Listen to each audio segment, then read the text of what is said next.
Okay, I'm down. We have to have a reckoning in this country about what happened in Iraq, because we're doing it again. I mean, the same neocons or their emotional, psychological, and spiritual heirs are about the work of Russia, creating a war with Russia, pivoting from Russia, attacking China. They're even putting a time clock on it now. 3 years from now, we're going to go after China. How stupid is this? I mean, if this was a B movie, people would walk out halfway through. But unfortunately, this is the government of the United States, and it's moving forward for more war, more conflict. And it's about time that they were exposed as a bunch of fakers and charlatans who have taken this country down a path that is very dangerous, that could lead to World War III, which, there's not going to be anything left. So I think this review of Iraq 20 years later is not just about Iraq. It's about America's role in the world. It's about whether or not we agree with an American imperium, whether we agree with a unipolar world, whether we want to accept that we are a nation among nations, or we have this fantasy of being a nation above nations. If we try to maintain that fantasy, we won't survive.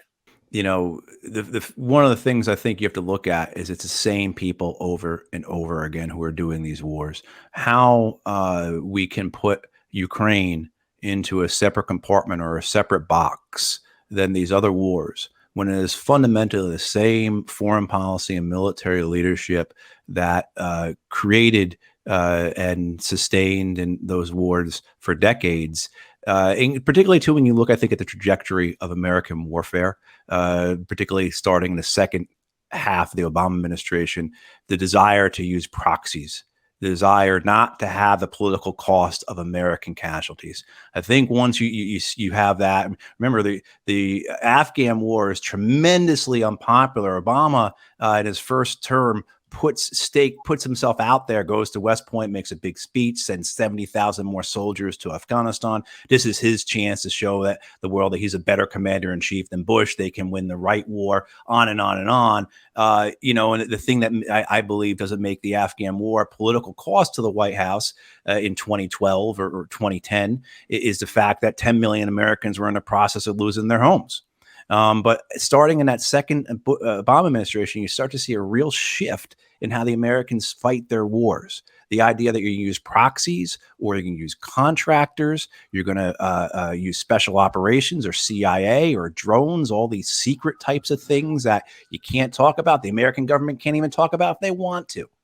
So those types of things, I think, are some of the legacy, and you see that very clearly in the Ukraine war, which is a proxy war being conducted by the very same people that were in power and put into motion and sustained these wars for these last decades. What do both of you say to the argument that no, in this case, the U.S. is Russia because the U.S. invaded Iraq and Russia invaded Ukraine? I've heard that argument a lot. So how do you guys respond to that?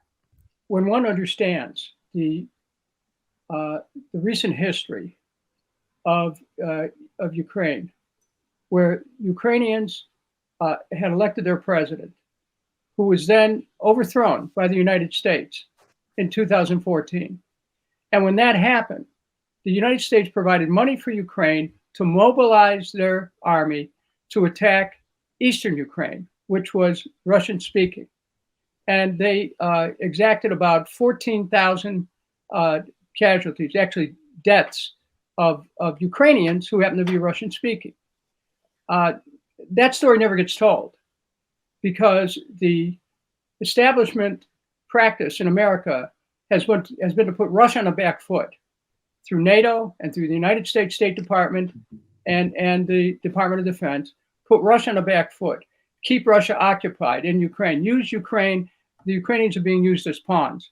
I represented a very large Ukrainian community as a member of the United States Congress and supported them. I went to Ukraine and met with President Kuchma and journalists who were telling me about Kuchma's role in the murder of a journalist, okay, and stood with protesters in the square when the Kuchma and his henchmen were going to clear them out, where people were camped in overnight.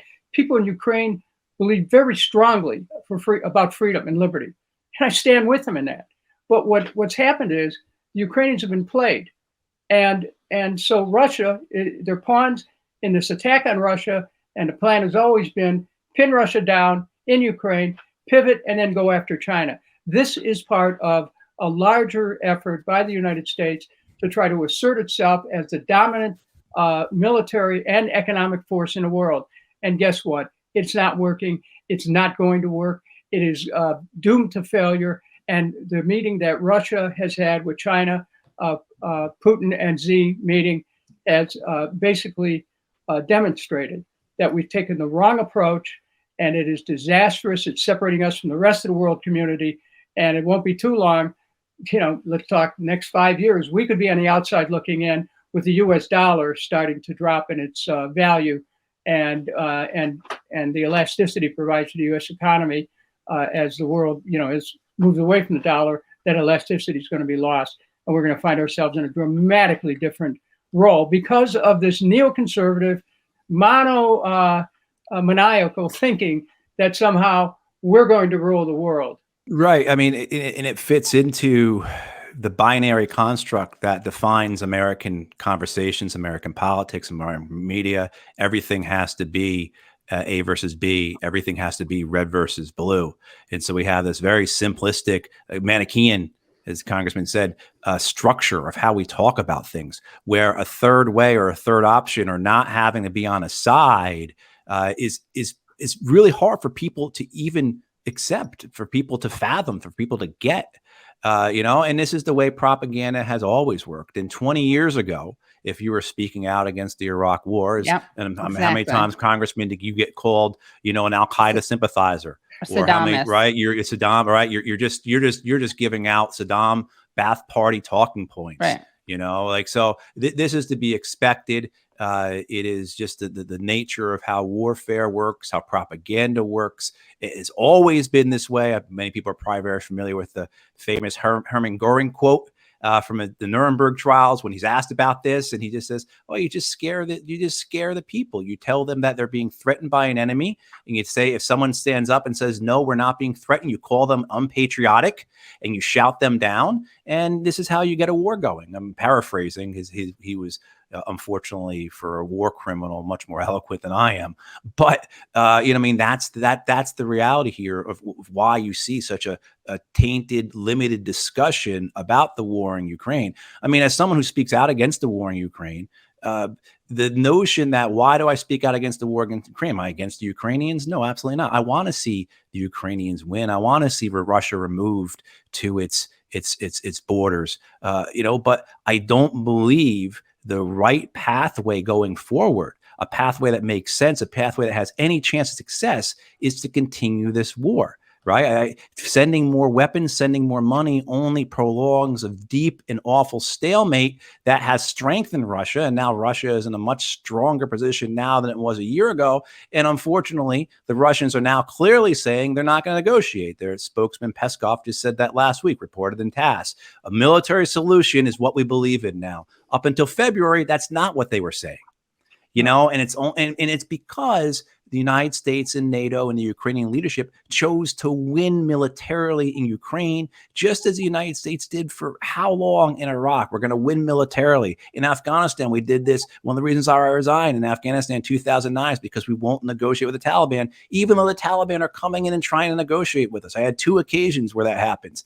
And nope, deny it, say it didn't happen. We're going to win militarily. Well, when you do that and you spurn efforts and negotiation, say as we saw in Ukraine in the beginning of that invasion last year, where you have reports from the Israelis, the Turks, from American officials, from the Ukrainians themselves, that there were negotiations occurring. We know there were negotiations occurring, and the Ukrainians pulled out. Well, when you spurn the other side and you say, no, we're going to win this militarily, well, when you don't, this is what defeat looks like. And that's what happened to the Americans in Afghanistan. That's what happened, in a lot of these wars. But this idea that somehow there's only 2 ways about it, one side or the other, is, there's a bunch of reasons for it, but it's very, very destructive because you can't have these conversations until it's too late. Well, if I may add, Katie, it's okay. Of course. I think it's important to watch China's moves here. because China is making overtures of trying to create a plan for peace in Ukraine. The U.S. doesn't like that. I understand that, because the U.S. has no interest in ending that war. They're ready to fight, as has been said over and over, to the last Ukrainian. And what a tragedy visited upon the brave, the heroic people of Ukraine and their families. And when you see, I mean, there's such a lack of decency and compassion here. And I want to reflect that back to 20 years ago. What hit me over and over and over, day in and day out, as I understood the suffering of families who lost somebody in 9/11, I understood the suffering of the families in Iraq who were losing family members, children who were losing parents, whole families wiped out in bombings.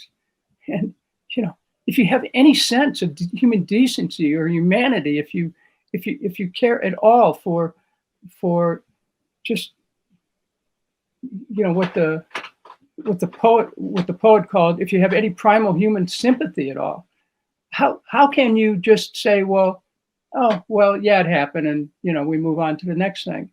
This is crying out for justice. What happened, and if we fail to address this, then we make even easier the intensification of war with Russia, and a real war with China that will at some point go nuclear. So This is why it's so important to talk about Iraq. We have not yet redeemed and sanctified the memories of the people who were killed there, 1 million people. And when I would bring it up in Congress, it was like in politics to talk about dead Iraqis. What? Are they not human beings? Do they not have the same flesh and blood that we do? I mean, the human genome theory said that we're 99.99% made of the same thing. And yet somehow we evoked an outgroup, an enemy, and in the construction of that enemy, we dehumanized the people. And in effect, we dehumanized ourselves.